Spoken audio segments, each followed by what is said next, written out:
Ouais. Moi c'est Clémence, je suis en deuxième année de médecine à Besançon. J'ai fait un bac SVT à Besançon avant d'entrer en passe. Hello, donc moi c'est Suzanne ou Sulbus au tutorat. Je suis tutrice en troisième année de médecine et je viens d'un bac S. J'étais à Pasteur à Besançon. Salut, du coup moi c'est Sibélia, je suis en deuxième année de médecine et j'ai fait un bac SVT avant de faire une passe et d'accéder à la deuxième année. En fait, qu'est-ce que c'est le tutorat pour si jamais vous êtes lycéen et que vous ne connaissez pas trop? Le tutorat, c'est une association étudiante qui est là pour vous entraîner pour l'examen classant de fin d'année en vous faisant des QCM, des séances d'entraînement pour que vous arriviez au concours préparé et prêt à affronter cet examen classant.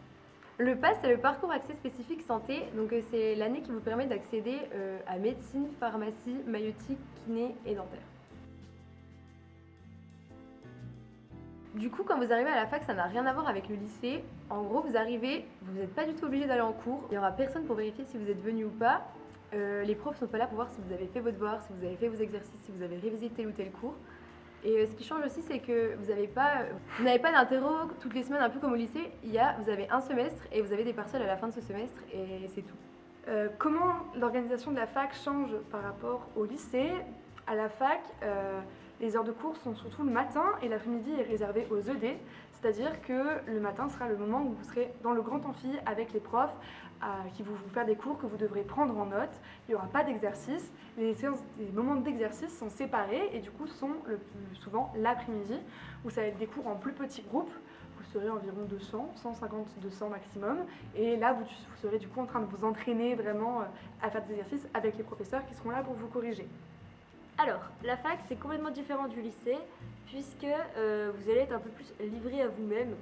Il n'y a pas de cadre comme au lycée où on vous donne un emploi du temps et vous devez le suivre et si vous n'êtes pas là, vous vous faites taper sur les doigts. C'est vraiment chacun fait un peu comme il veut.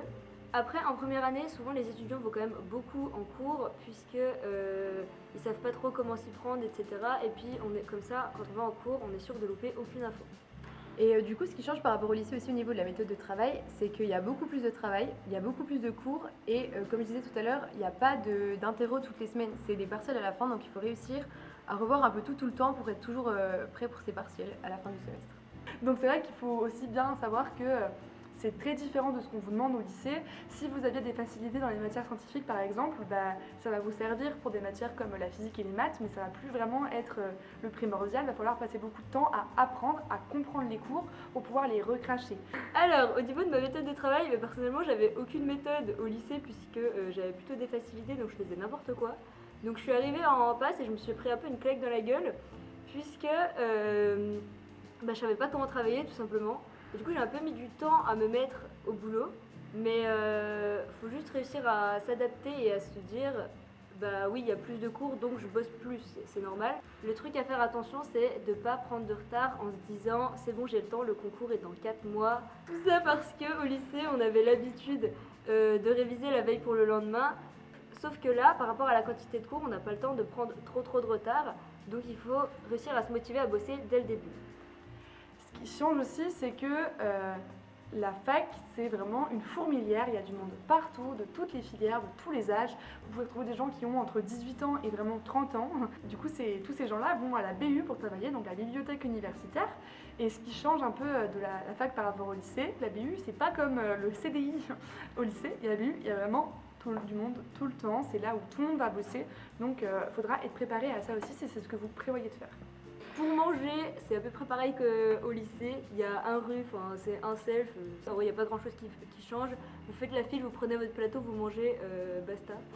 Après pour travailler, il y a la BU, la grosse différence avec le CDI du lycée, c'est qu'il n'y a pas de bruit et qu'il y a des vieux qui préparent des concours hyper importants. Donc les ECN, etc. Et du coup, ils n'avaient pas à être dérangés, donc on fait pas de bruit.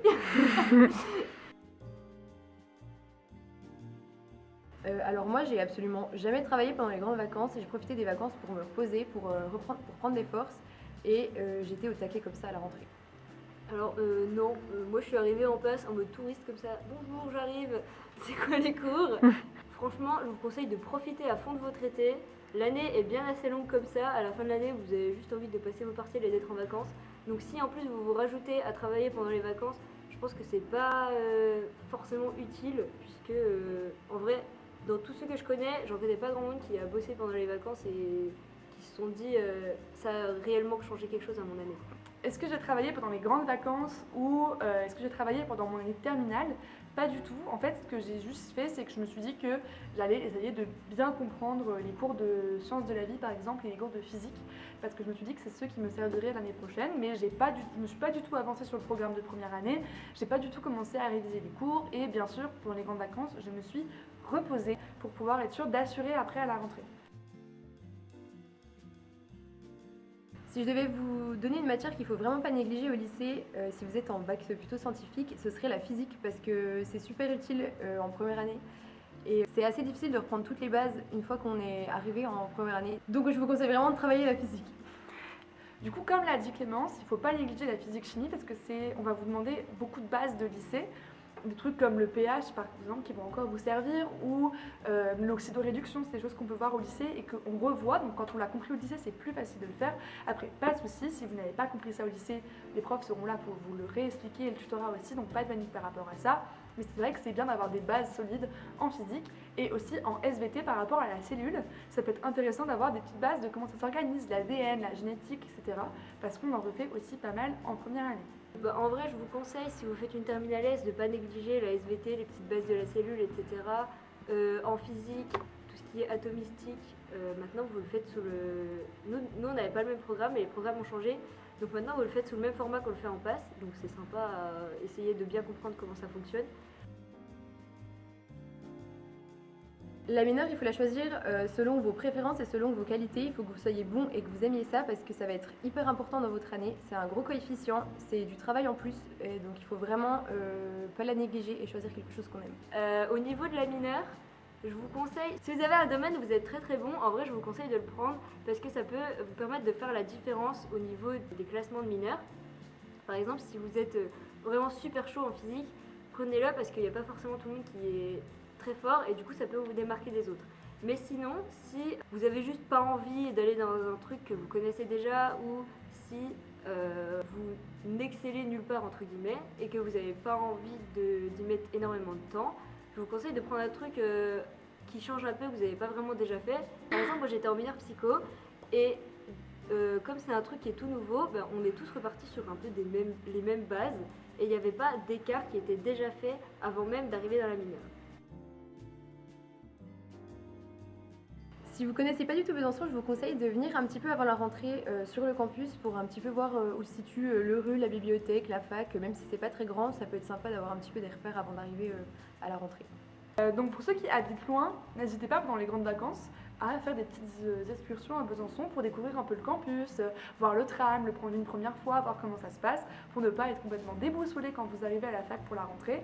Donc après ça c'est pas forcément, si vous ne le faites pas c'est pas grave, la première année vous allez vraiment rester tout le temps au même endroit, donc ne pas connaître Besançon c'est pas très grave, mais c'est quand même bien d'arriver et d'avoir des petits repères, de se dire bon bah je suis déjà passé par là, je connais et normalement tout ira bien, vous êtes bien entouré à Besançon.